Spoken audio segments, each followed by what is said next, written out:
Handshake. হ্যাঁ, handshake কি কি বলছেন? হ্যান্ডশেকের স্পেলিংটা একবার আমাকে বলো তো শুনি। কেন কেন HAND SHAKE? ওলে বাবালে, তার মানে তুমি জানো কিন্তু তুমি লিখতে পারো না, এবার বুঝেছি। কেন স্যার, ঠিকই তো লিখেছি। যেটা লিখেছো সেটা তো আদৌ হ্যান্ডশেক নয়, তবে উচ্চারণও করতে পারবো না।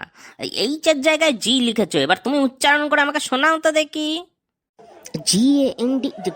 বাবা, না স্যার, ওটা তাহলে মানে প্রুফ রিডিং করা হয়নি, তাই হয়তো ভুল হয়ে গেছে। বেশ, দেখো আবার ভুলের মাত্রা এমন যেন না ছড়ায় যাতে তোমার চাকরিরই মেয়াদ ছড়িয়ে যায়। না না স্যার, এরকম আর হবে না। আমি 2-3 বার করে পড়ে তারপর আপনাকে না মানে ক্লায়েন্টের মেল পাঠাবো।